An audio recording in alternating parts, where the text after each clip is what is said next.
नमस्कार मेरे प्यारे साथियों। तो कैसे हो आप सभी। आई होप कि आप सभी लोग स्वस्थ व अच्छे होंगे और मन लगाकर पढ़ाई कर रहे होंगे। प्यारे साथियों, मुझे पता है कि आप लोगों का भी पढ़ाई में मन नहीं लग रहा होगा, क्योंकि आप लोगों में से बहुत से लोगों का selection Jawahar Navodaya Vidyalaya class 9th में नहीं हुआ है। लेकिन आपको यहाँ निराश होने की ज़रूरत नहीं है। प्यारे साथियों, आज की इस वीडियो मैं आपको बताना चाहता हूं कि जो आपका पहली लिस्ट जो मेन लिस्ट आया है उसमें आपका नाम नहीं आया है, तो क्या वो फाइनल रिजल्ट है। तो प्यारे साथियों, इसके बारे में हम पूरी आपको जानकारी इस वीडियो में देंगे, इसलिए ये वीडियो लास्ट तक देखते रहना। ठीक है, अंत तक इसको जरूर देखना। तो प्यारे साथियों, जरा भी देना करते इस वीडियो को स्टार्ट करते हैं। बट आगे बढ़ने से पहले आप मेरे बारे में जान लीजिए। मेरा नाम है यशराज एंड आप देख रहे हैं यशराज स्टडी मटेरियल। प्यारे साथियों, जिस नवोदय विद्यालय की आप तैयारी कर रहे हैं उसी नवोदय विद्यालय से मैं पास आउट हूँ, और मैंने भी आपकी तरह क्लास 9th में ही एग्ज़ाम दिया था और क्लास 9th में ही सिलेक्ट हुआ था। तो जरा भी देरी ना करते हुए इस वीडियो को स्टार्ट करते हैं। तो प्यारे साथियों, सबसे पहले मैं आपका एक डाउट क्लियर करना चाहता हूँ कि जो ये रिज़ल्ट आया है क्या वो फाइनल रिज़ल्ट है। तो प्यारे साथियों, मैं आपसे बोलूँगा कि ये फाइनल रिज़ल्ट है, और अगर आपका इसमें सिलेक्शन नहीं हुआ है तो इसका मतलब ये नहीं है कि आपका सिलेक्शन नहीं हुआ है। अब आप लोग सोच रहे हैं कि भैया आप ये क्या कह रहे हैं, मुझे समझ में नहीं आ रहा। प्यारे साथियों, जवाहर नवोदय विद्यालय जब जब भी आपका सिलेक्शन लेता है और जब जब आपका अपना रिजल्ट डिक्लेयर करता है, तो उसके बाद वो मेन लिस्ट निकालता है, फिर वेटिंग लिस्ट निकालता है। मेन लिस्ट में क्या होता है, जो पहली बार में जो मेरिट में बच्चे आ जाते हैं उनका वो सिलेक्शन कर लेते हैं, फिर वो अपना उसमें दिखा देते हैं नाम कि इनका इनका सिलेक्शन हो गया, तो वो रिजल्ट आपके सामने आ चुका है, जो ये मेन लिस्ट है। अब इसके बाद आती है वेटिंग लिस्ट। वेटिंग लिस्ट में क्या होता है कि जो बच्चों 1-2 नंबर से रह जाते हैं तो उनका नाम वेटिंग लिस्ट में आता है। अब इसकी पूरी प्रक्रिया मैं आपको बताऊंगा। देखिए, 80 बच्चों का सिलेक्शन होता है क्लास 6th में। ठीक है, क्लास 6th में 80 बच्चों का सिलेक्शन होता है, और क्लास 9th में जो है थोड़े कम बच्चों का सिलेक्शन होता है, या फिर दो या चार या सीट होती हैं, तो इतनी बच्चों का ही सिलेक्शन होता है। अब इसकी डिटेल क्या है कि वेटिंग लिस्ट किसे कहते हैं। वेटिंग लिस्ट उसे कहते हैं कि जो बच्चे 1-2 नंबर से रह जाते हैं, तो जब उनका उसमें नाम आता है तो उसको वेटिंग लिस्ट कहते हैं, या इसको ही सेकंड लिस्ट कहते हैं। अब ये बनती कैसे है, देखिए मान लेते हैं जैसे क्लास 9th में 4 लोगों का सिलेक्शन हुआ, 4 सीट थी, 4 लोगों का सिलेक्शन हुआ।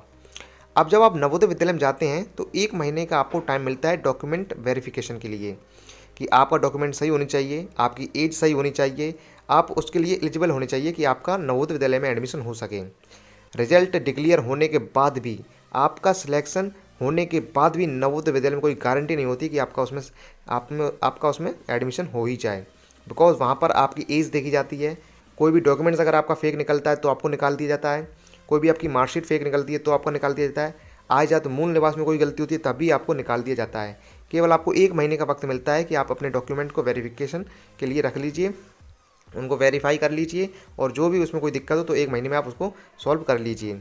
तो प्यारे साथियों, अब मान लेते हैं कि 4 बच्चों का सिलेक्शन क्लास 9th में हुआ था मेन लिस्ट के द्वारा। जो रिजल्ट अभी आया है तो उसमें 4 बच्चों का सिलेक्शन हुआ था।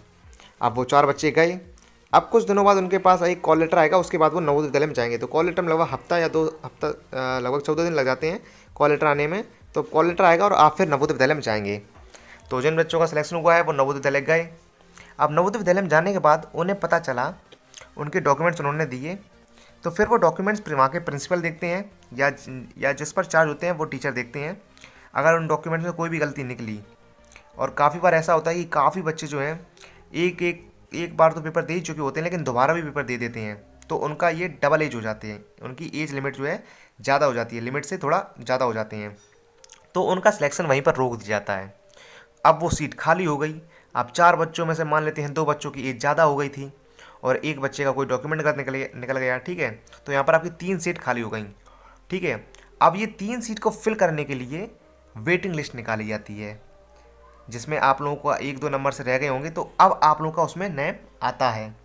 तो जो बच्चे मेन लिस्ट में नहीं आ पाए, और हो सकता है कि उनकी सीट किसी एक गलत बच्चे ने ले ली हो जो दोबारा जानबूझकर पेपर दिया हो, तो अगर वो 1-2 नंबर से रह जाता होता है तो फिर सेकंड लिस्ट आती है, जिसे हम वेटिंग लिस्ट भी कहते हैं। वेटिंग लिस्ट इसलिए कहा जाता है क्योंकि इसमें थोड़ा वेट करना पड़ता है आपको।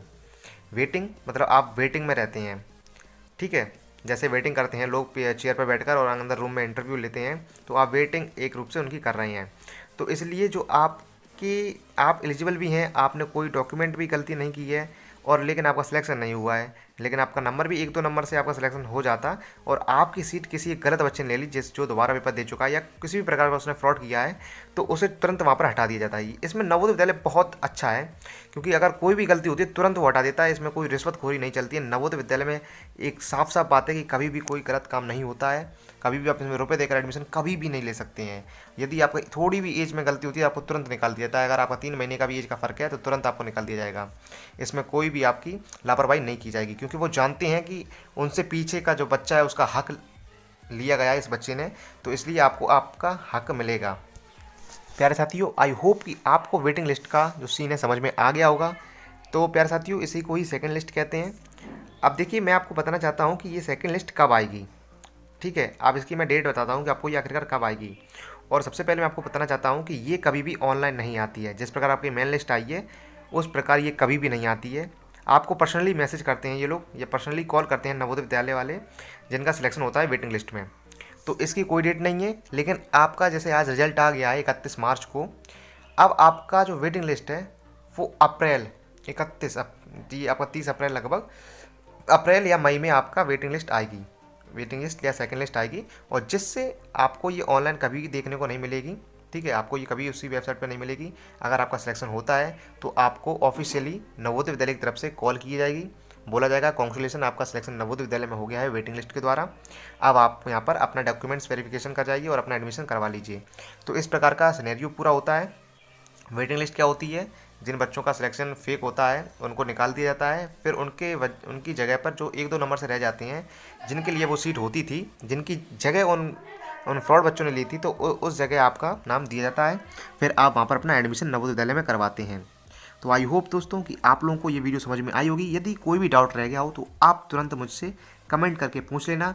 आज की वीडियो में इतना ही, मिलते हैं अगली वीडियो में इसी के साथ। जय हिंद, जय भारत मेरे प्यारे साथियों।